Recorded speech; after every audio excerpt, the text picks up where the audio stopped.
propaganda جابه زر بچی propaganda دو فریق آئیتن کہ پیام حق عام انسان کو نکت تھول ملا رکاوٹ تا ملا چونکہ پیغمبر اکرم صلی اللہ علیہ وسلم کا سب سے پہلا کون سی ذکر فائدہ ہے کہ ساحر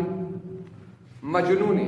رنگتی معاشرین اگر غدا سے کنسپٹ بستے غدا سے تین چیز کو فکر کرتے یو غتی ذہنی ہونا کہ فلان می دیوانا مجنون انذر نارے وہ سامنے لحمو کرو ذر غدا سے پہلے لحمو کرو عمل نہیں بستے وہاں کا دیوانا وانا کرو قابل عمل چھ بستے وانا دی تام یہ پروپیگنڈا کا ماضی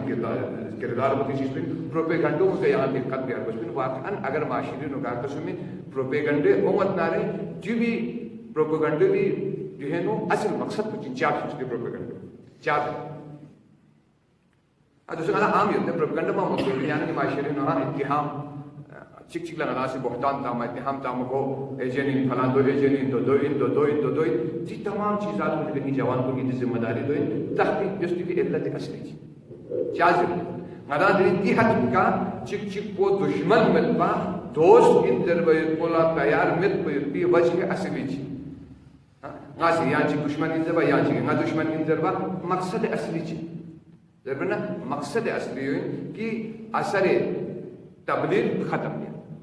ہر پیغام کو انسان تک پہنچ چکے وہ ختم کیا یہ میں مقصد ہوئی جو ابتدائی نا ہر خلاف ہوں کوئی بھی ایک سازش چکن پیغمبر کو وہی اشید میں حسدی لان عرب کو نسی ساحر اور مجنون ذرنا کوشش کس تاکہ پیغمبری آواز کو دکھ